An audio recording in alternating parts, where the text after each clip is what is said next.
పాడుకుందాం.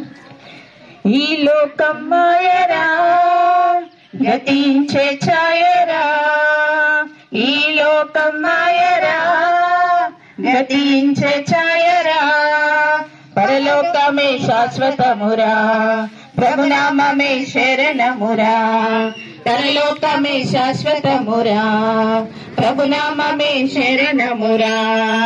స్థిరమైన రాజ్యం కొరకు అన్వేషణ చేయరా, ఈ లోకం మాయరా గతించే ఛాయరా, ఈ లోకం మాయరా గతించే ఛాయరా, పాపిని పరిశుద్ధపరచి తన సుతునిగా చేయదలచి యేసు పరమును వీడెరా, పాపిని పరిశుద్ధపరచి తన సుతునిగా చేయదలచి యేసు పరమును వీడెరా, ఇలలోన తన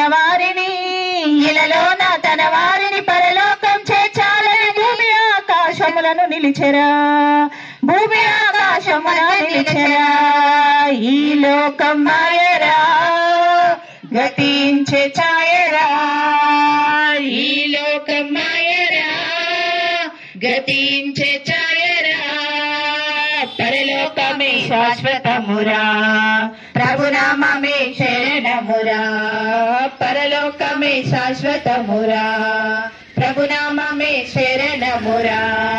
స్థిరమైన రాజ్యం కొరకు అన్వేషణ చేయరా, ఈ లోకం మాయరా గతించే ఛాయరా, ఈ లోకం మాయరా గతించే ఛాయరా. హల్లెలూయా. ప్రభువైన యేసుక్రీస్తు నామములో ఈ కోనాల గ్రామ కాపురస్తులందరికీ కూడా హృదయపూర్వక వందనాలు తెలియజేస్తున్నామండి. దేవుడు లోకమును ఎంతో ప్రేమించెను అనగా తన అద్వితీయ కుమారుని లోకానికి పంపించి తన గురించి శుభవార్త చెప్పటానికండి మేము ఈ గ్రామానికి వచ్చాము. రెండు వార్తలు ఉంటాయండి, శుభవార్త ఉంటుంది, దుర్వార్త ఉంటుంది. కానీ ఈ గ్రామంలో శుభవార్త చెప్పాలని, దేవుని గురించి చెప్పాలనండి మేము ఈ గ్రామానికి వచ్చాం. దేవుడు మంచి దేవుడు, ఆయనలో ఎలాంటి పాపము లేదండి. ఆయన జననంలో పాపం లేదు, ఆయన జీవించిన విధానంలో పాపం లేదు, మరణంలో పాపం లేదండి. ఆయన పరిశుద్ధుడు గనక మనలోని కూడా పరిశుద్ధత కోరుకుంటున్న దేవుడండి.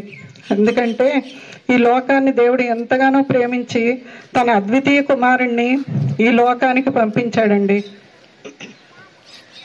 ఈ లోకానికి పంపించి అందరూ మారు మనసు పొంది రక్షించబడాలని ఆయన కోరుకుంటున్నాడు. కాబట్టి ఈ లోకానికి ఆయన కుమారుణ్ణి పంపించాడండి. ఆయన మన కొరకు శిలువ యాగం చేసి రక్షణ మనకి ఇవ్వాలని శిలువ యాగం చేసి ఆయన మనల్ని రక్షించడానికే, ఆయన దగ్గర తీసుకువెళ్ళటానికి తన అద్వితీయ కుమారుని ఈ లోకానికి పంపించాడండి. అలాగే ఈ రక్షణ మేము పొందుకున్నాం కాబట్టి మీకు కూడా ఈ రక్షణ మార్గంలో మీరు కూడా రావాలని మేము కోరుకుంటూ ఈ మాటలు మీకు తెలియచేస్తున్నామండి. దేవుడిని గురించి అందరూ పాపం చేసి అందరూ కూడా పాపం చేసిన వారు ఈ లోకంలో ఉన్నవారు. కానీ దేవుడు ఒక్కడే పరిశుద్ధుడు కనుక పరిశుద్ధుడైన దేవుని గురించి మీకు వివరించి చెప్పాలని ఆ గ్రంథంలో ఇద్దరు వ్యక్తుల గురించి మీకు చెప్పాలని ఆశపడుతున్నానండి. ఒక వ్యక్తి ధనవంతుడు ఉన్నాడు. ధనవంతుడు ఒక పేదవాడైన లాజరు కూడా ఉన్నాడండి. ఆ ధనవంతుడు తను ఉన్నదాన్ని బట్టి అతిశయిస్తూ ఎప్పుడు కూడా దేవుణ్ణి తలవకుండా ఆయన జీవించాడండి. ఆయన జీవిత కాలం అంతా కూడా సుఖభోగాలు అనుభవిస్తూ జీవించాడు. కానీ ఒక వ్యక్తి పేదవాడైన లాజరు అయితే తనకున్న దాంట్లోనే తను తింటున్నప్పుడు కానీ తనకిచ్చిన ఈ జీవితాన్ని బట్టి కానీ దేవుడిని ఎప్పుడు స్తుతిస్తూ జీవించాడండి.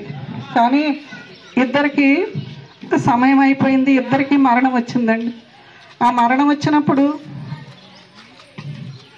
ఆయన ధనవంతుడైన వ్యక్తి నరకానికి వెళ్ళిపోయాడండి.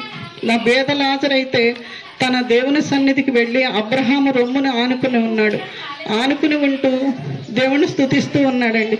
కానీ ధనవంతుడైన వ్యక్తి అయితే ఆ అగ్నిగుండంలో ఉండి తన నాలుగు చల్లార్చుకోవటానికి కూడా మంచినీళ్ళు చుక్కలు తనకి లేక ఎంతో వేదన పడుతూ తండ్రి అయిన అబ్రహామా ఒకసారి ఆ లాజరును పంపించవా, తన కొనవేళ్లతో నా నోటి నాలుక దాహార్తిని తీరుస్తాడనేసి అబ్రహాముని అడిగినప్పుడు అబ్రహాం అంటాడండి, అక్కడ వారు ఇక్కడికి, ఇక్కడ వారు అక్కడికి రావటానికి ఇక్కడ కుదరదు, అక్కడ వారు అక్కడే ఉండారు, ఇక్కడ అగాధం ఉంది, మధ్యలో అగాధం ఉంది, అక్కడి నుంచి ఇక్కడికి రావటానికి కుదరదు అన్నప్పుడు ఆ ధనవంతుడు అంటాడండి, నా సహోదరులు భూమి మీద ఉన్నారు, వారికి వెళ్ళి లాజరు వెళ్ళి వాళ్ళకి చెబితే నాకొచ్చిన ఈ స్థితి, నాకొచ్చిన ఈ గతి వాళ్ళకి లేకుండా దేవుణ్ణి నమ్ముకుంటారు, నేనైతే ఈ వేదన తట్టుకోలేకపోతున్నాను, నా సహోదరులు కూడా వేదన పడకుండా లాజర్ని పంపించు, భూమి మీదకి పంపించని అబ్రహాముని అడిగినప్పుడు అబ్రహాం అంటాడు, అక్కడ ఉన్నవారే చెప్తారు దేవుని గురించి, అక్కడ ఉన్నవారు మాట వినకపోతే ఇక్కడి నుంచి పంపించిన మాట కూడా వినరు అనేసి అబ్రహాం చెప్తాడండి. అందుకనే మనం ఏం చేయాలంటే ఇప్పుడు వచ్చిన ఈ వార్తను మన హృదయాల్లోకి చేర్చుకోవాలండి. ఈ భూమి మీద ఉన్నవారు వచ్చి చెప్తున్నప్పుడే వినాలి, కానీ అక్కడి నుంచి వచ్చి చెప్తున్న మాటలు వినటానికి అవకాశం లేదండి. అక్కడ వారు ఇక్కడికి రారు, ఇక్కడ వారు అక్కడికి వెళతారు తప్ప. అలాగే మనం ఈ శుభవార్త వచ్చినప్పుడు మనం ఈ దేవుణ్ణి మనం అంగీకరించి ఆయనే నిజదేవుడని, ఆయనే నీతిమంతుడు, రక్షకుడు, మనకు రక్షణ ఇస్తాడని, పరలోకంలోకి మనల్ని చేర్చుకుంటాడనేసి దేవుణ్ణి అంగీకరించి ఆయన సన్నిధికి వెళ్ళి మన హృదయాన్నే కోరుకుంటున్నాడండి దేవుడు. ఆ దేవుడికి హృదయాన్ని ఇచ్చి మన రక్షణ పొందుకోవాలని మేము ఈ శుభవర్తమానాన్ని మీ గ్రామానికి తీసుకొచ్చామండి. మీరు వినాలి, మీ మాటలు మీ హృదయాల్లో చేర్చుకుని ఆయనే నిజదేవుడు, ఆయనే రక్షకుడు, ఆయనే పాతాళాన్ని తప్పిస్తాడు, నరకాన్ని నుంచి విడిపిస్తాడనేసి, ప్రతి పాపము నుండి విడిపించి పరిశుద్ధులుగా చేయగల దేవుడు ఆయనే అనేసి అండి విశ్వసించాలి. విశ్వాసం ఉంచి దేవుణ్ణి అంగీకరించాలండి. ఈ దేవుణ్ణి మేము నమ్ముకున్నాం. మేము ఒకప్పుడు ఎన్నో ఈ లోక సంబంధమైన వాటిని మేము ఆరాధించామండి, పూజించాం. కానీ ఇప్పుడైతే నిజదేవుడిని మేము తెలుసుకుని మేము ఈ గ్రామానికి వచ్చి ఈ వర్తమానాన్ని మీకు తెలియచేస్తున్నామండి. మీరు వినాలని, ఈ మాటలు వినాలని ఆశపడుతూ ఉన్నాము. ఈ గ్రామాన్ని దేవుడు దీవించాలని కోరుకుంటూ నా మాటలు ముగిస్తున్నాను. ఆమేన్. హల్లెలూయా. ప్రార్థన చేసుకుందామండి. స్తోత్రం స్తోత్రం మహాపరిశుద్ధ మహోన్నతుడ మహాదేవుడా, నీ ఘనమైన పాదాలకు లెక్కలేని స్తుతులు స్తోత్రములు నా ప్రభువా నాయన. ఇదిగో తండ్రి నా ప్రభువా నాయన, ఈ గ్రామంలో ఎత్తబడిన మాటలు నా ప్రభువా నాయన గ్రామ ప్రజల హృదయాల్లోనైనా పనిచేయనట్లు సహాయము చేయండి నాయన. నీవెంత గొప్ప దేవుడివో తెలుసుకునే భాగ్యం బిడ్డలకు దయచేయండి నాయన. ఇదిగో నా ప్రభువా నాయన, ప్రతి బిడ్డలో మీరే తోడై ఉండండి నా ప్రభువా నాయన. వారికి కావాల్సిన నెమ్మది నా ప్రభువా నాయన, నిన్ను తెలుసుకున్న వారికి నిత్య జీవం ఉంది అనే భాగ్యం వారు తెలుసుకోగలడానికి నా ప్రభువా నాయన, వెత్తబడిన వాక్యం నూరంతలుగా ఫలించినట్లు సహాయము చేయమని నా ప్రభువా నాయన. ఈ చిన్న ప్రార్థన నీ పాద సన్నిధిలో చేర్చుకోమని నా ప్రభువా యేసు నామంలో అడిగి వేడుకుంటున్నాం తండ్రి. ఆమేన్. వందనాలండి.